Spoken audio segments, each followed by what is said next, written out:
दोस्तों नमस्कार, स्वागत है आप सबका आपके अपने मेरे YouTube channel study talk with Ashima में। मैं हूं असिस्टेंट प्रोफेसर आशिमा नेगी। कैसे हैं आप सबके सब?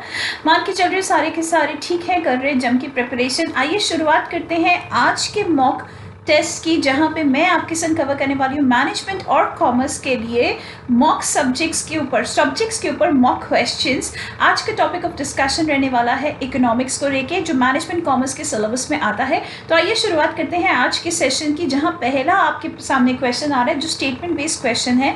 आपने ये बताना है कि whether the following statement is correct और इनकरेक्ट। आइए रीड करते हैं स्टेटमेंट, जहां पे पहली स्टेटमेंट कह रही है सप्लाई थ्योरी जो है वो गाइड करती है मैनेजर को कि हम सिलेक्ट कर सके गुड्स एंड सर्विसेज को, और प्रोडक्शन के लिए हम गुड्स की प्रोडक्शन करने के लिए सप्लाई थ्योरी को कंसिडर करते हैं। ऐसा ये स्टेटमेंट कह रही है, जो कि बिल्कुल ही इनकरेक्ट है, बिकॉज सप्लाई थ्योरी इस बारे में बात नहीं करती है। अगर आपको गुड्स का सिलेक्शन करना है कि कौन से गुड्स मैन्युफैक्चर करने हैं, तो उसके लिए आपको चेक करना चाहिए मार्केट में डिमांड क्या चल रही है, तो यानी कि आपको डिमांड फोरकास्टिंग करने की जरूरत है। अच्छा, managerial economics involve selection of inputs and techniques of production. तो बेसिकली प्रोडक्शन फंक्शन जो है वो मैनेजरल इकोनॉमिक्स का पार्ट है, इसलिए स्टेटमेंट सेकंड जो है एब्सोल्युटली करेक्ट है। इसका सही जवाब है ऑप्शन नंबर बी।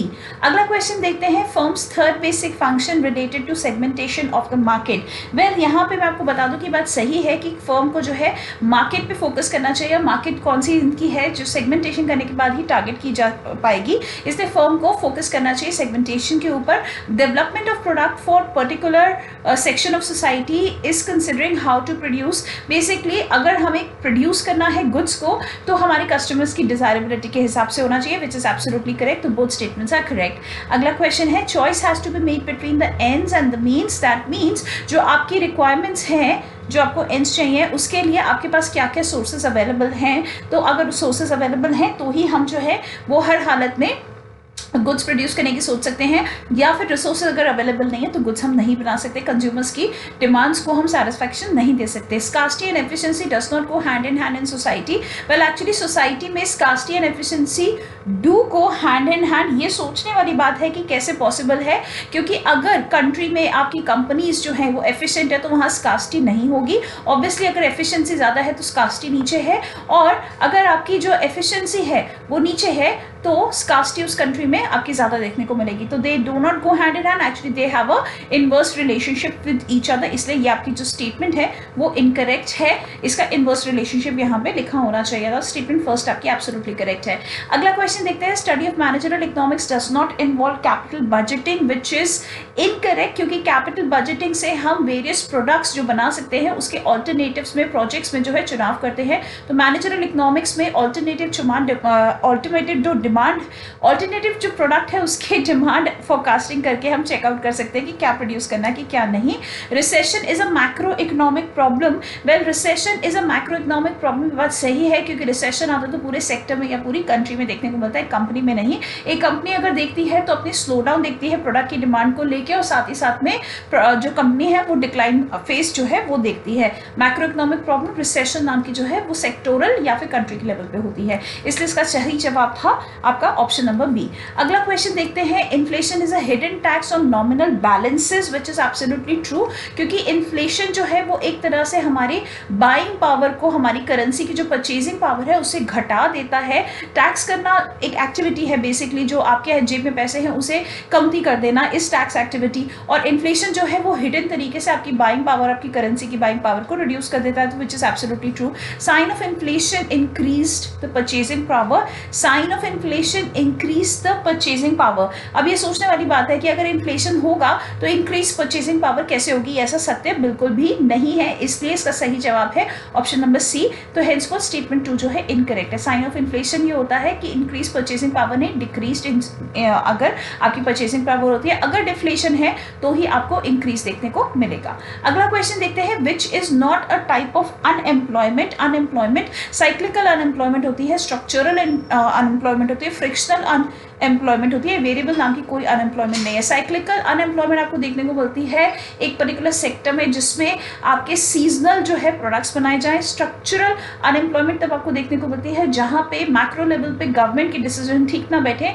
और वहां पे फिर धीरे धीरे ग्रेजुअली अनएम्प्लॉयमेंट की तरफ दुनिया, उनकी जो हमारी कंट्री की जो पॉपुलेशन है वो बढ़ती रहे। और फ्रिक्शनल अनएम्प्लॉयमेंट वहां देखने को आती है जहां पे एक सेक्टर जो है डाउन जाता है, उसके साथ साथ वो दूसरे सेक्टर को भी अपने साथ साथ डाउन लेके चला जाता है। ठीक है, अगला क्वेश्चन देखते हैं, following are the signs of inflation except which one is not a sign of inflation. अगर आपके यहाँ पे इन्फ्लेशन है कंट्री में तो प्राइसेस इंक्रीज हो जाएंगे, सेविंग्स डिक्रीज हो जाएगी, इन्वेस्टमेंट डिक्रीज हो जाएगी, परचेजिंग पावर इंक्रीज नहीं होगी, परचेजिंग पावर डिक्रीज होगी अगर इन्फ्लेशन है, और अगर डिफ्लेशन है आपकी इकोनॉमी के अंदर तो इंक्रीज हो जाएगी परचेजिंग पावर। इसलिए एक्सेप्ट का सही जवाब था ऑप्शन नंबर सेकेंड आपका, इंक्रीज परचेजिंग पावर नहीं होती इन्फ्लेशन के केस में। अगला क्वेश्चन देखते हैं, managerial economics is a discipline that combines economic theory with what.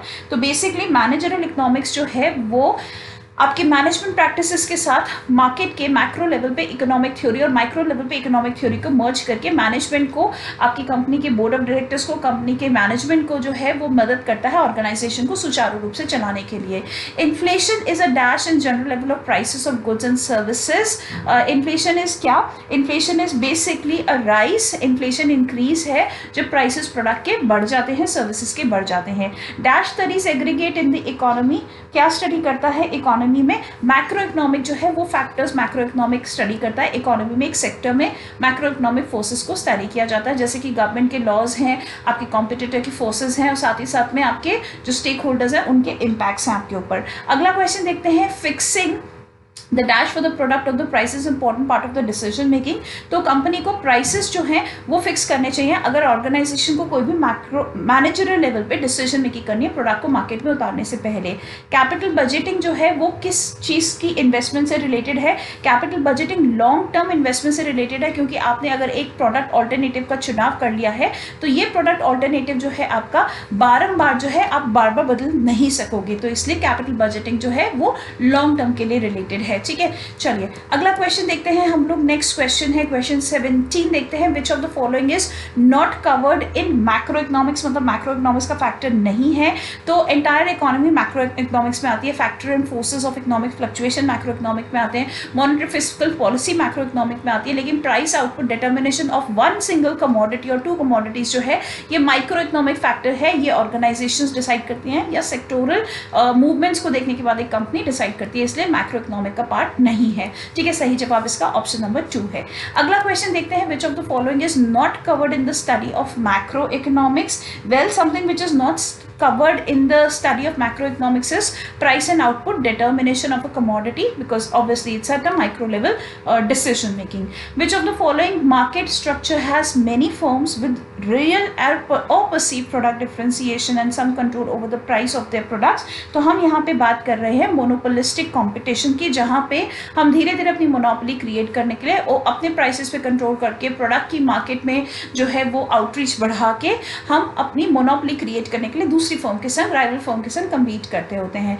Last question है इस सेशन का, which of the following property is not property of isoquant in terms of input and output. तो मैं यहाँ बात कर रही हूँ कनकेव टू द ओरिजिन जो है वो नहीं होता है आइसोकॉन्ट। आइसोकॉन्ट यानी कि equal quantity curve. Equal quantity curve का मतलब ये है कि एट गिवन इनपुट लेवल्स आपका जो आउटपुट है वो यूनानिमस रहेगा। जैसे कि फॉर एग्जांपल अगर आपने 2 रॉ मटेरियल डाले और उस पर यूनिट्स आपके प्रोड्यूस हुए 4, तो अगर आप इनपुट्स को डबल कर देते हैं, 4 कर देते हैं, तो यहाँ आउटपुट भी आपकी डबल हो जाएगी। इक्वल क्वांटिटी आपको देखने को मिलेगी इनपुट इज टू आउटपुट की। यहाँ पे अगर आपने 16 कर दी है और यहाँ पे अगर 8 कर दी है तो इस हिसाब से ये 16 हो जाएगी, 16 कर दी तो 32 हो जाएगी। तो बेसिकली आइसोकॉन्ट यानी कि इक्वल इनपुट पे इक्वल आपको जो मिलना चाहिए क्वांटिटी प्रोड्यूस होके वो आपको मिल रहा है। तो आइसो मतलब इक्वल, क्वांट मतलब क्वांटिटी। ठीक है, तो इसका मतलब ये है कि कनकेव टू ओरिजिन आपका ये कर्व जो है नहीं होता है। ठीक है, तो henceforth this was the final answer to the question. And आज के सेशन में इतना ही। मॉक टेस्ट आई होप आपको मैनेजमेंट के पसंद आ रहे हो। कॉमर्स के स्टूडेंट्स भी इसे अटेंड कर सकते हैं और कमेंट सेक्शन में, चैट सेक्शन में आंसर्स लिख के मुझे सारे क्वेश्चंस के बताइएगा। फिर आपसे मुलाकात होगी कल इसी टाइम पर। और साथ ही साथ में जो है अनअकैडमी प्लस पे मेरे कोर्सेज को मैनेजमेंट के जरूर सब्सक्राइब कीजिए 10% डिस्काउंट के साथ। डिस्काउंट कोड नीचे डिस्क्रिप्शन बॉक्स में दे रखा है, Ashima live. Thank you so very much for watching. Take care, God bless.